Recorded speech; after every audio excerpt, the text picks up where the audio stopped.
అందరికీ నమస్కారం అండి. అందరికీ ముందుగా వరలక్ష్మి వ్రత శుభాకాంక్షలు. ఈరోజు నేనైతే మా ఇంట్లో ఇలా పూజ చేసుకున్నానండి. ఇలా పూజకు సంబంధించిన సామాగ్రి మొత్తం సిద్ధం చేసుకున్నాను. అన్ని అవసరమైన మేరకు మాత్రమే అక్కడ ఉంచుకున్నాను. ఎక్స్ట్రా ఏమున్నా కానీ తీసి పక్కన పెట్టేస్తానండి. నాకు ఆ ఏరియా మొత్తం చాలా ప్రశాంతంగా ఉండాలి. అప్పుడే మనం పూజని ప్రశాంతంగా చేసుకోగలుగుతాం. ఇలా కలువ పూలు, లక్ష్మీ గవ్వలు, గోమతి చక్రాలు, కాయిన్స్ అన్నీ, పసుపు, కుంకుమ, అక్షతలు, గంధము, కావలసిన వస్తువులన్నీ రెడీ చేసుకున్నాను. అలాగే అమ్మవారికి తాంబూలం అండి, చీర, గాజులు, తాంబూలం, పసుపు, కుంకుమ, పూలు ఇలా అన్నీ రెడీ చేసుకున్నానండి. పీఠాన్ని కూడా నేను ఇలా రెడీ చేసుకున్నానండి. నైవేద్యం మాత్రం నేను ఒక్కటే చేయగలిగానండి. నాకు టైం సరిపోలేదు. అదొక్కటే నాకు అసంతృప్తిగా ఉంది. పూజ అయితే మాత్రం చాలా చక్కగా చేసుకున్నానండి. ఒక్కదాన్ని ఉన్నా కానీ చాలా ప్రశాంతంగా చేసుకోగలిగాను. ఇలా తోరణం కట్టుకొని, తమలపాకుతో ఇలా తోరణం కట్టుకున్నానండి. అలాగే కలశానికి కూడా పసుపు కొమ్ము కట్టుకున్నాను. ఇంకా ఇలా సిద్ధం చేసుకున్నానండి. ముందుగా దీపారాధనతో మొదలు పెట్టాను. దీపారాధన చేసుకొని తర్వాత ఆచమనం చేసుకుంటానండి. కడ్డీలతోనే దీపాలు వెలిగిస్తాను. అగరవత్తులు వెలిగించి ఆ వెలుగుతో నేను దీపాలను వెలిగిస్తానండి. తర్వాత అక్షంతలు, పూలతో దీపాలను పూజించుకుంటాను. ఇలా పువ్వుతో పెడతానండి. పూలను చీల్చకూడదండి. ఎప్పుడైనా మనం పూజ చేసేటప్పుడు కాడల్ని తుంచుకోవాలి. వెనక ఉన్న కాడని తుంచుకొని మనం పువ్వుని పూజలో వాడుకోవాలి. ఇలా అక్షంతలతో పూజ చేసుకోవాలి మనం. ఇంకా మనం గణపతి పూజ స్టార్ట్ చేసుకుందాం. మనం ఏది చేయాలన్నా ఖచ్చితంగా ముందుగా గణపయ్యకు పూజ చేసుకుంటాం కదా. అలాగే నా దగ్గర చిన్న విగ్రహం ఉందండి.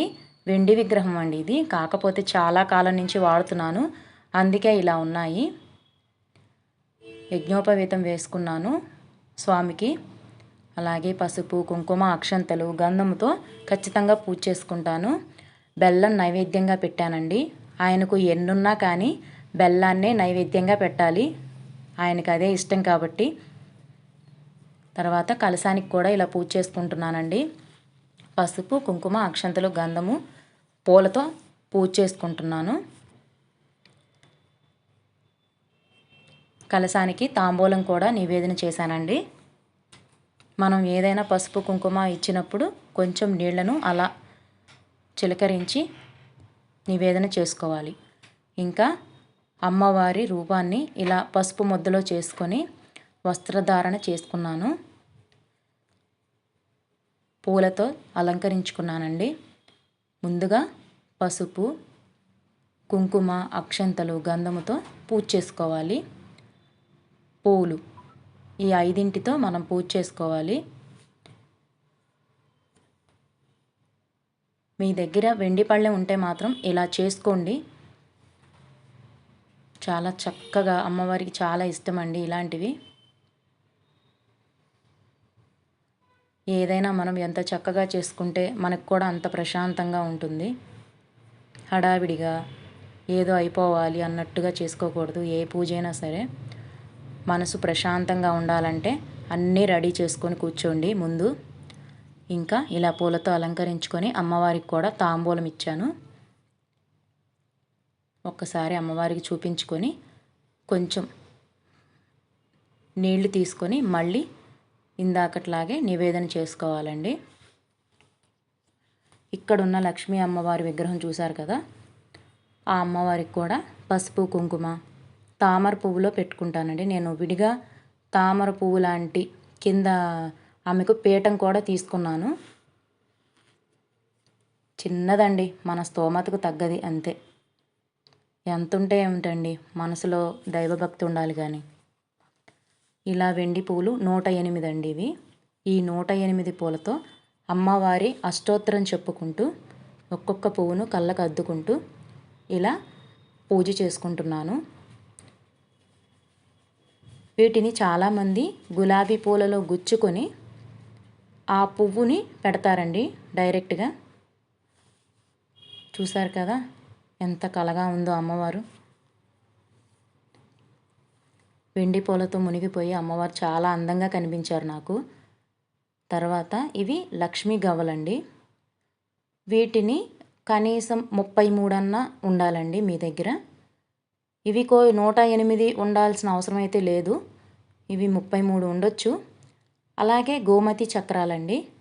ఇవి కూడా అంతే, ఒక 33 అలా సంఖ్య ఉంటుందండి దీనికి. ఇంకా ఇవే కాదండి, గురిగింజలని, చిన్న చిన్న గాజులని. అమ్మవారికి కొన్ని ఇష్టాలు ఉంటాయండి, వాటిల్లో చాలా రకాలు ఉన్నాయి. మనకు ఎంత స్తోమత ఉన్నదాన్ని బట్టి మనకు తెలిసిన ప్రకారం ఎలా అయినా చేసుకోవచ్చండి. ఇవన్నీ మన తృప్తికి మాత్రమే. అమ్మవారికి మనస్ఫూర్తిగా దండం పెట్టినా చాలండి నిజానికైతే. కాకపోతే మనకు కూడా ప్రశాంతంగా తృప్తిగా ఏది చేసుకున్న తృప్తి ఉండాలి కాబట్టి ఇలాంటివన్నీ 1కి 4 ఇంకా పెంచుకొని చేసుకుంటూ ఉంటామంతే. తర్వాత కాయిన్స్ అండి. ఇవి నేను చెప్పాను కదా, ఇవి 5 రూపాయలు 5 రూపీ కాయిన్ ఉంటుంది కదా, ఇవి అప్పుడు ఎందుకో వచ్చాయండి మా షాప్లోకి. వీటి మీద కనకదుర్గమ్మ వారు పులి మీద కూర్చొని ఉంటారండి. వీటిని ఎలాగో అలా సేకరించాను, కొత్త కాయిన్స్. వీటినైతే నేను పోగొట్టుకోకుండా ఎక్కడ వాడకుండా నేను వీటిని భద్రపరుచుకున్నాను. వీటిని పూజకు మాత్రమే వాడాలని చెప్పి ఇలా ఉంచుకున్నానండి. అవి ఇలా ఉపయోగపడతాయి నాకు. కేవలం అమ్మవారి పూజకు మాత్రమే వాడతాను వీటిని మీరు తర్వాత ఏం చేయాలి, ఉంచొచ్చా తీసుకోవచ్చా ఇలాంటి డౌట్లు ఏం అక్కర్లేదండి. మళ్ళీ పూజ అంతా అయిపోయిన తర్వాత వస్తువులన్నీ తీసి లోపల పెట్టుకున్నట్టే వీటిని కూడా తీసి భద్రపరచుకోవచ్చు, ఏం పర్వాలేదు. ఇలా అన్నీ అయిపోయిన తర్వాత చివరిగా మళ్ళీ ఇంకొకసారి పసుపు, కుంకుమ, గంధము, అక్షంతలు, పూలతో ఒక్కసారి పూజ చేసుకుందామండి. చాలా నిండుగా ఉందండి అమ్మవారు.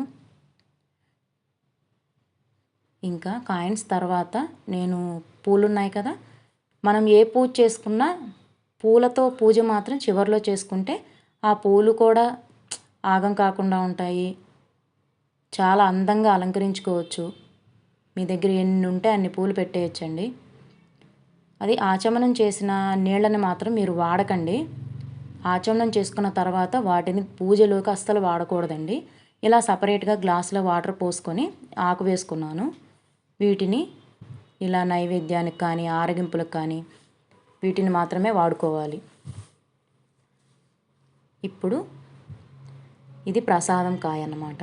తాంబూలం అంటే 2 కాయలు పెట్టి ఆకు ఒక్క పెడతాం కదా, ఇదేంటంటే నైవేద్యం అన్నమాట.